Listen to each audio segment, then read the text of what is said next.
Good morning.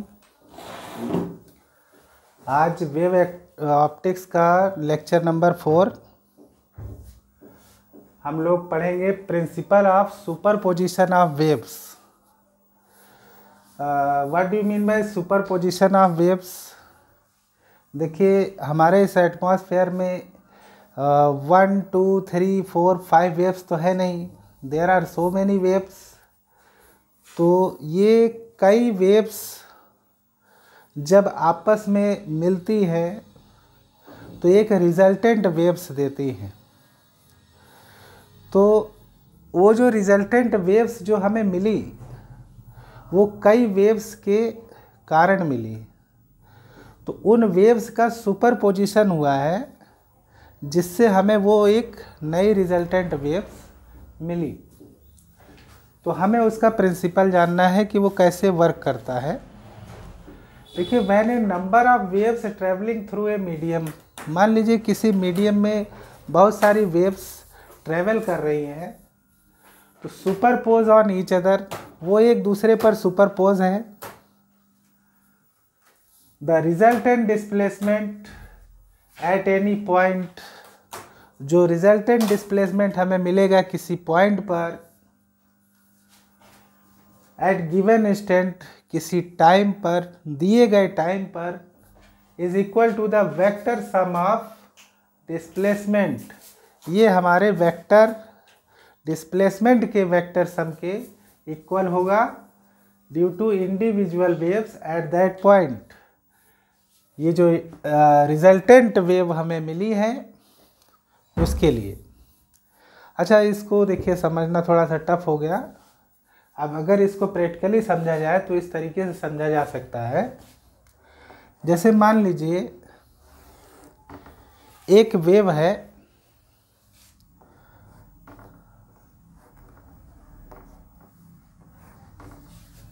एक wave है जो ऐसे चल रही है, ठीक है। एक वेव और है जो ऐसे चल रही है,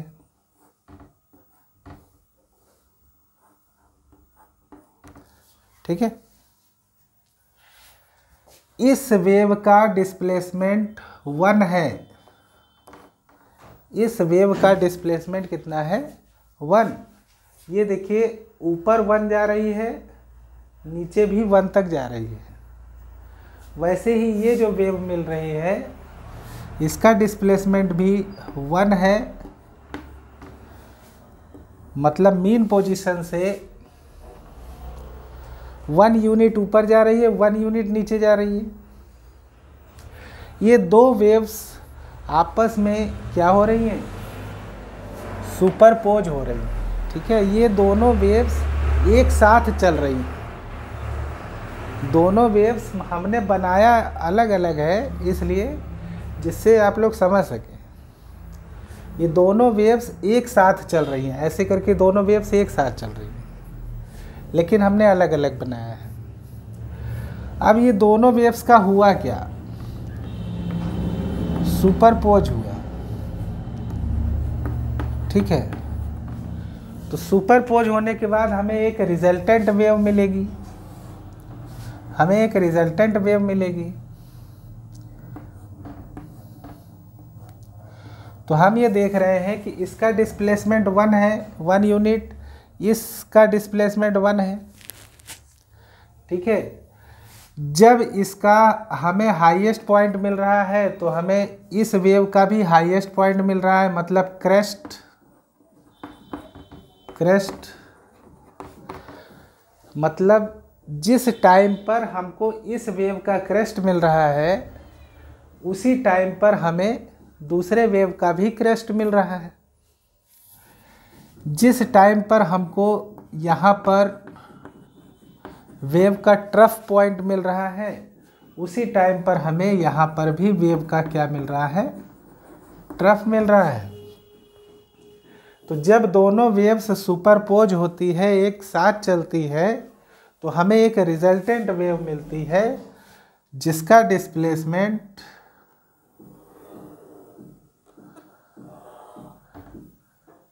आपका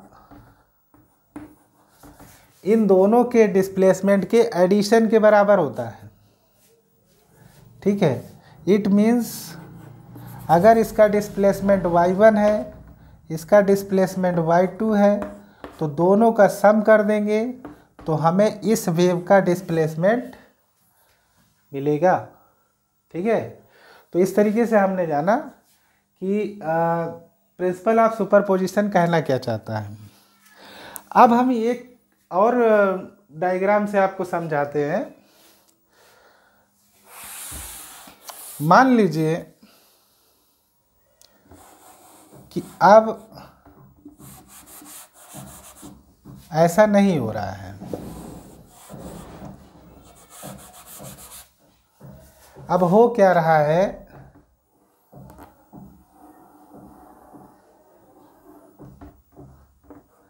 जस्ट अपोजिट हो रहा है।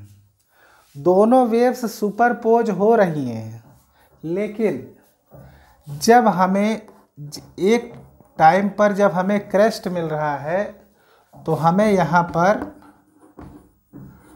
ट्रफ मिल रहा है।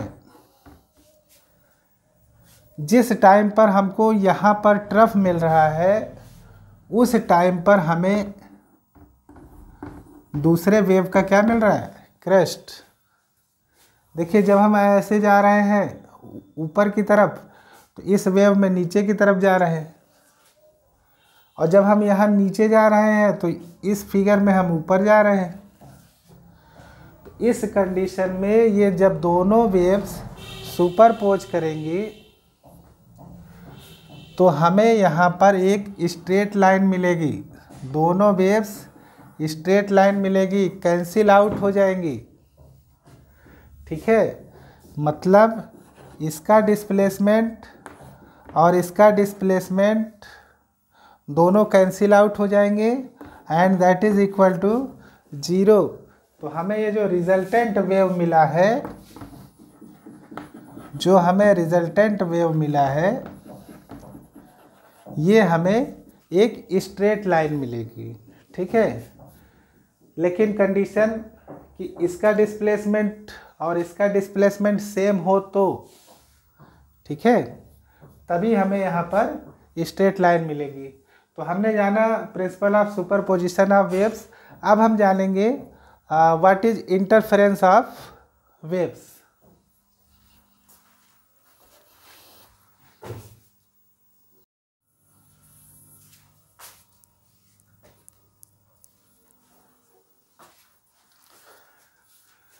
Now we have to know about interference of light. When two light waves having same frequency, हमें 2 लाइट वेव्स लेनी है जिसकी फ्रीक्वेंसी सेम है एंड हैविंग 0 और कांस्टेंट फेज डिफरेंस,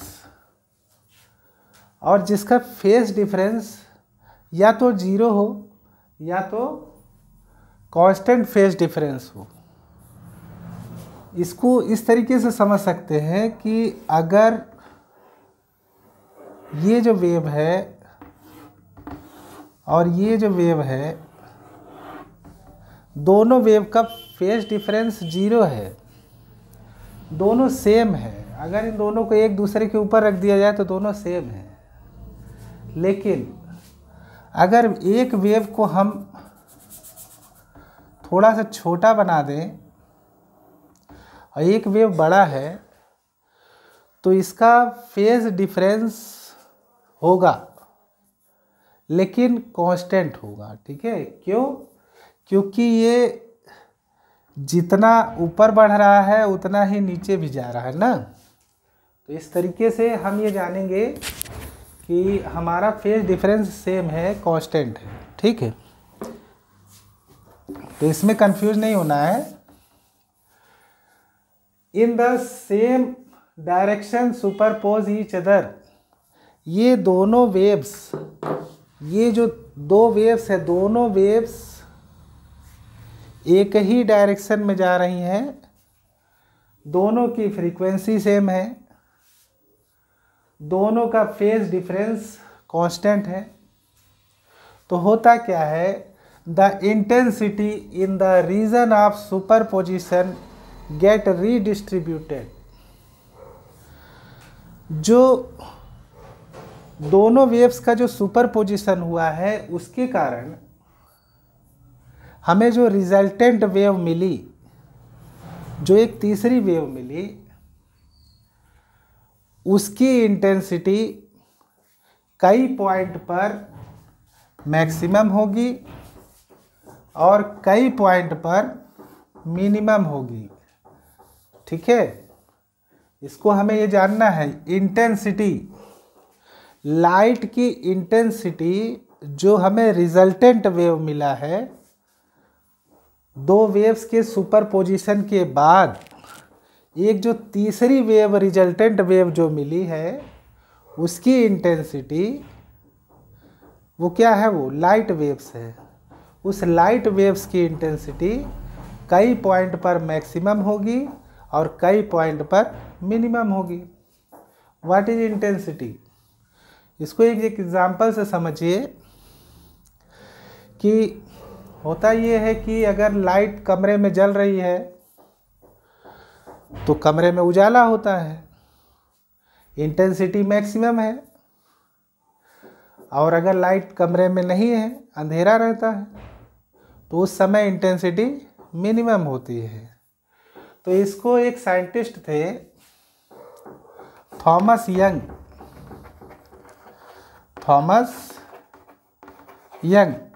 इन्होंने 1801 में एक एक्सपेरिमेंट दिया।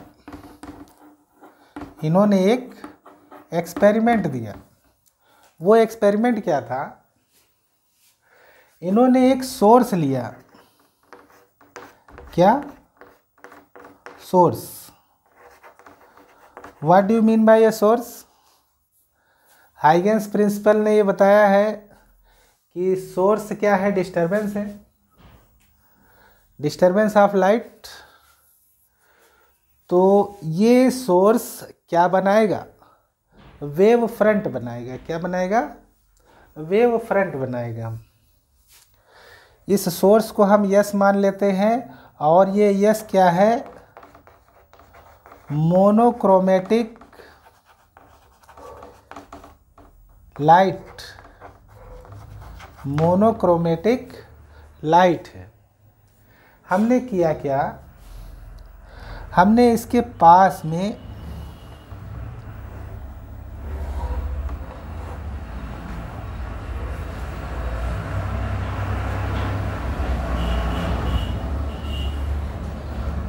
एक स्लिट यूज किया। क्या यूज किया? स्लिट। ये स्लिट की जो चौड़ाई है ये लगभग 1 मिलीमीटर है। इसकी थिकनेस कितनी है? 1 मिलीमीटर है। ये देखिए, इसी के स्ट्रेट हमने एक कार्डबोर्ड और लिया, और उसमें 2 स्लिट बनाई, और इन दोनों स्लिट के बीच का जो डिस्टेंस है ये लगभग हमने लिया 2 मिलीमीटर। कितना? दोनों स्लिट के बीच में जो डिस्टेंस है वो कितना लिया? 2 मिलीमीटर। अब इसको मिटा दे रहे हैं, नहीं तो कंफ्यूज हो जाएंगे। और इस स्लिट की थिकनेस कितनी है? 0.3 मिलीमीटर। ध्यान दीजिएगा, ये जो पहला कार्डबोर्ड है इसकी थिकनेस हमने ली है 1 मिलीमीटर। इसकी थिकनेस 1 मिलीमीटर है, और इसके बाद जो दूसरा कार्डबोर्ड लिया है उसकी थिकनेस 0.3 मिलीमीटर है। तो ये लेने के बाद हम एक कार्डबोर्ड ऐसा लेंगे जो थोड़ा सा बड़ा कार्डबोर्ड रहेगा, इस कार्डबोर्ड को हम कह सकते हैं स्क्रीन। इस कार्डबोर्ड की डिस्टेंस लगभग 2 मीटर होती है। कितनी होती है? 2 मीटर होती है।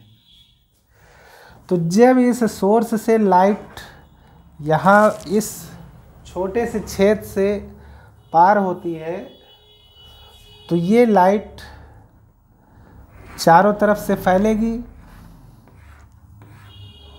और ये लाइट इन दोनों स्लिट से होकर के पास होगी।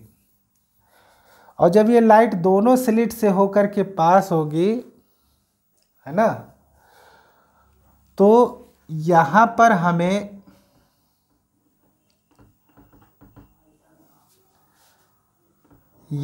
हमें कई फ्रिंजेस मिलेंगे। यहाँ पर स्क्रीन में हमें क्या मिलेंगे? कई फ्रिंजेस मिलेंगे, जिसमें ये जो फ्रिंज आप देख रहे हैं ये ब्राइट फ्रिंज होगा, ब्राइट फ्रिंज। और ये जो देख रहे हैं ये डार्क फ्रिंज होगा, डार्क फ्रिंज। मतलब एक पट्टी, मतलब एक ऐसी पट्टी मिलेगी जिसमें कुछ दूर आपको ब्राइट फ्रिंज मिलेगी, मतलब चमकीली पट्टी मिलेगी, और कुछ फ्रिंज ऐसे मिलेंगे जो डार्क फ्रिंज, मतलब काली काली फ्रिंज मिलेगी। ठीक है, तो हम यहाँ ये देखते हैं कि हमें डार्क फ्रिंज मिल रही है और ब्राइट फ्रिंज मिल रही है। तो ये किसने दिया था? थॉमस यंग ने दिया था 1801 में, ये एक्सपेरिमेंट करके दिया था। ठीक है, तो अब ये डार्क फ्रिंज और ब्राइट फ्रिंज मिल क्यों रही है, पहले इसको नोट कर लीजिए तो बताते हैं।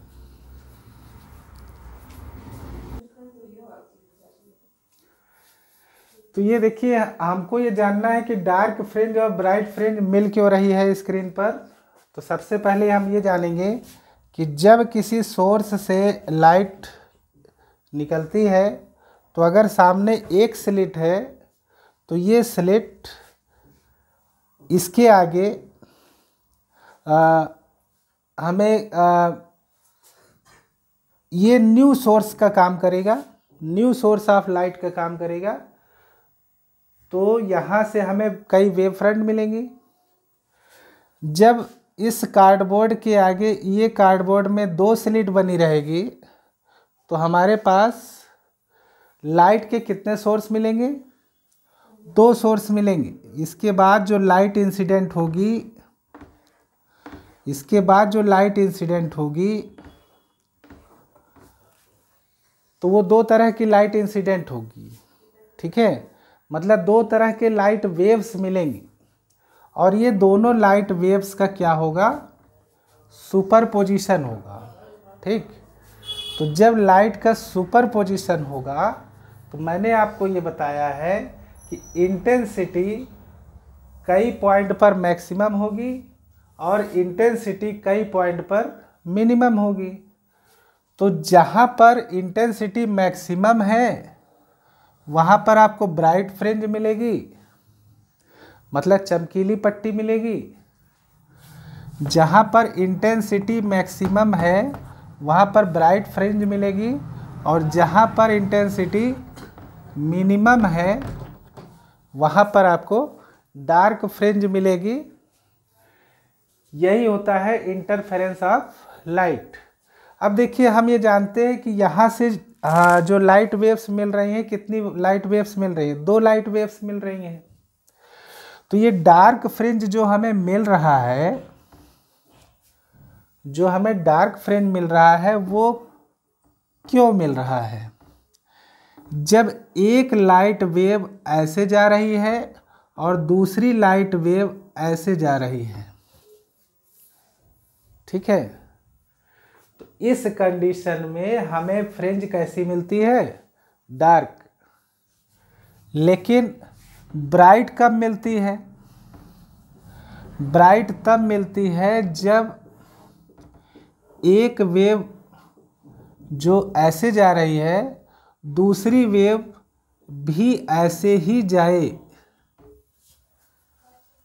मतलब दोनों वेव्स का क्रेस्ट एक ही पॉइंट पर हो ऊपर की तरफ और दोनों वेव्स का ट्रफ नीचे की तरफ हो, तो इस कंडीशन में हमें जो फ्रिंज मिलती है वो कैसी मिलती है? डार्क, ठीक है, सॉरी ब्राइट फ्रिंज मिलती है। ये ब्राइट फ्रिंज हमको कब मिलेगी? जब हमारे वेव्स का सुपरपोजिशन कुछ इस तरीके से हो। और डार्क फ्रिंज कब मिलेगी? जब हमारे लाइट वेव्स का सुपरपोजिशन कुछ इस तरीके से हो। अब हम इस थॉमस यंग एक्सपेरिमेंट को थोड़ा सा विस्तार से बताएंगे।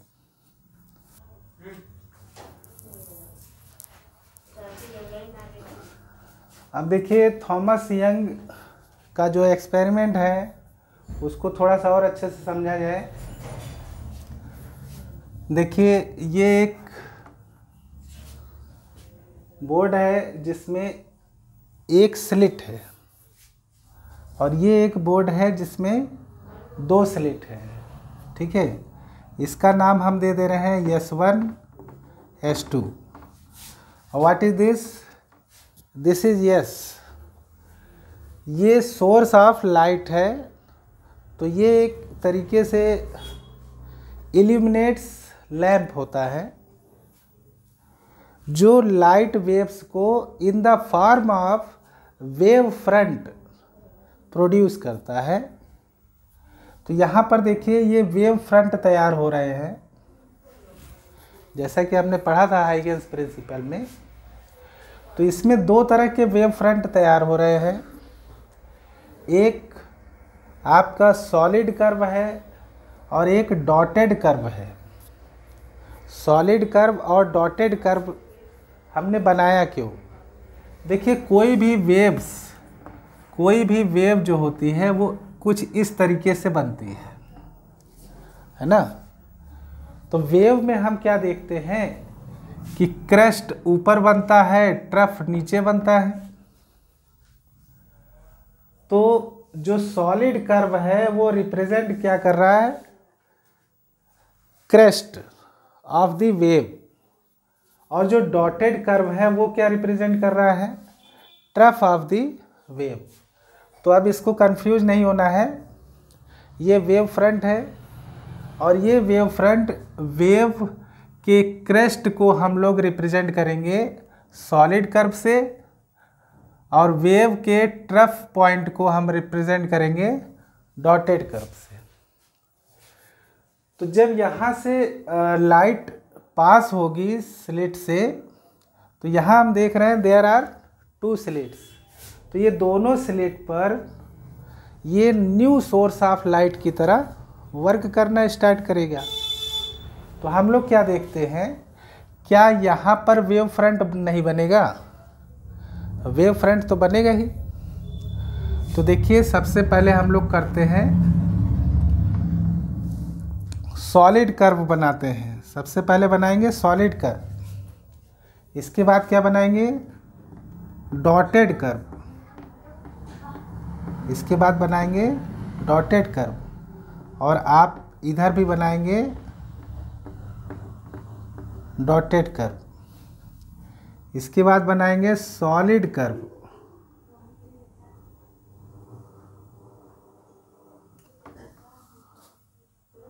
ठीक है।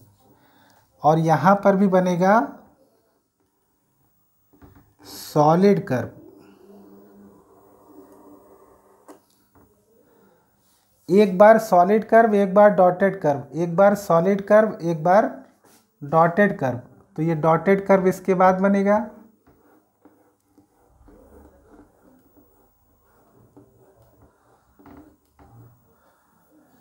इसके बाद डार्क कर्व बनेगा,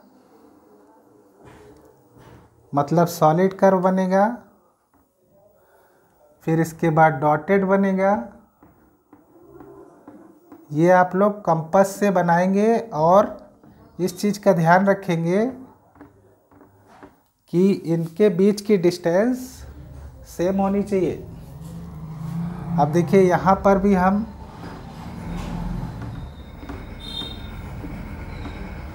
हम बनाएंगे, पहले देखिए, पहले सॉलिड कर्व था, अब डॉटेड कर्व। अब क्या बनेगा, अब बनेगा सॉलिड कर्व। अब इसके बाद डॉटेड कर्व,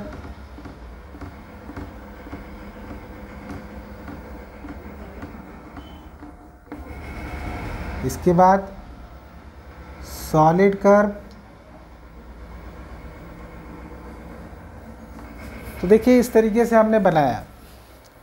अब हमको जानना ये है, इन दोनों फिगर को ध्यान से देखिए, जहाँ पर दोनों सॉलिड कर्व इंटरसेक्ट कर रहे हैं वहाँ पर जो हमें फ्रिंज मिलेगी वो ब्राइट फ्रिंज मिलेगी। कैसी फ्रिंज मिलेगी, ब्राइट।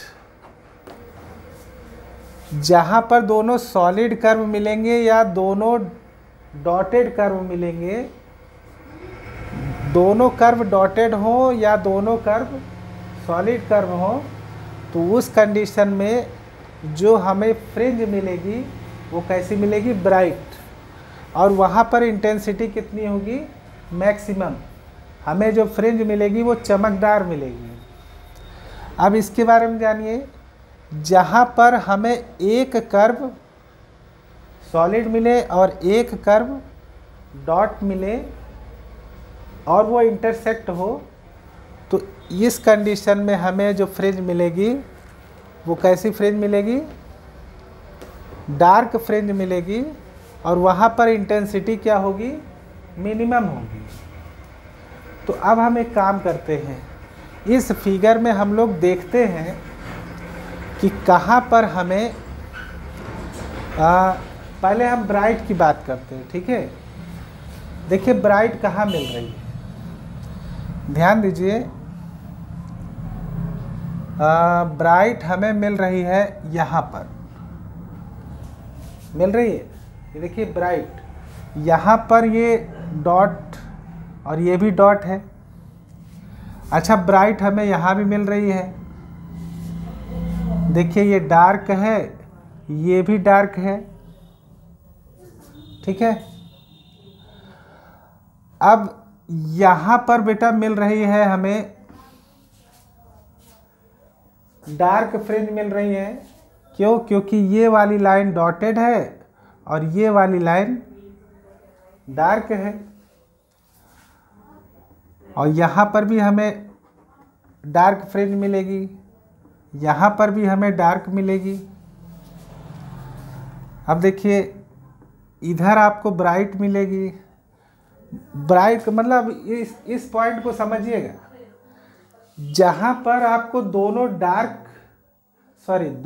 आपको सॉलिड कर्व मिलेगा या दोनों आपको डॉटेड कर्व इंटरसेक्ट करता हुआ दिखाई दे, वहाँ पर आप सर्किल बना दीजिए। और ये सर्किल हमें रिप्रेजेंट कर रहा है कि हमें कैसी फ्रिंज मिल रही है, ब्राइट। और जहाँ पर इस कंडीशन को फॉलो हो रहा है तो वहाँ पर आप बनाइए डॉट, यहाँ पर बनाइए सर्किल। तो ये देखिए हम बना रहे हैं, यहाँ पर डॉट मिलेगा, यहाँ पर भी डॉट मिलेगा, यहाँ पर भी डॉट मिलेगा, यहाँ सर्किल मिलेगा, यहाँ सर्किल मिलेगा,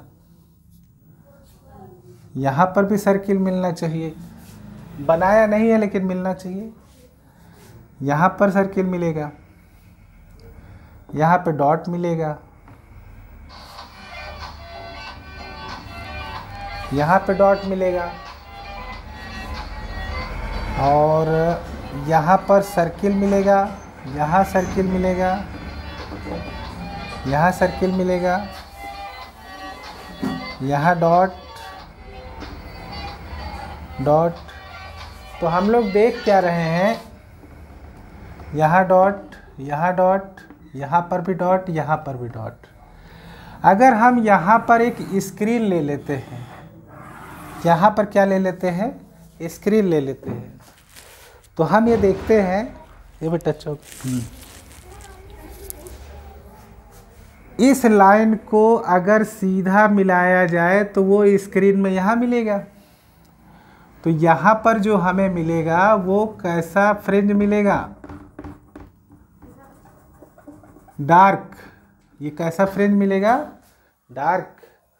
और इस लाइन को अगर हम सीधा बढ़ा देते हैं तो इस कंडीशन पे हमें यहाँ पर कौन सा फ्रिंज मिलेगा? ब्राइट। कैसा फ्रिंज मिलेगा? ब्राइट। और इसको मिलाने पर डार्क, इसको मिलाने पर ब्राइट, इसको मिलाने पर डार्क, इसको मिलाने पर ब्राइट। तो ये आपकी ब्राइट फ्रिंज है और ये आपकी डार्क फ्रिंज है। तो स्क्रीन पे हमें दो तरह के फ्रिंज मिलेंगे, एक ब्राइट फ्रिंज मिलेगा और एक डार्क फ्रिंज मिलेगा। तो इसकी बेटा आप लोगों को प्रैक्टिस करनी होगी, ठीक है।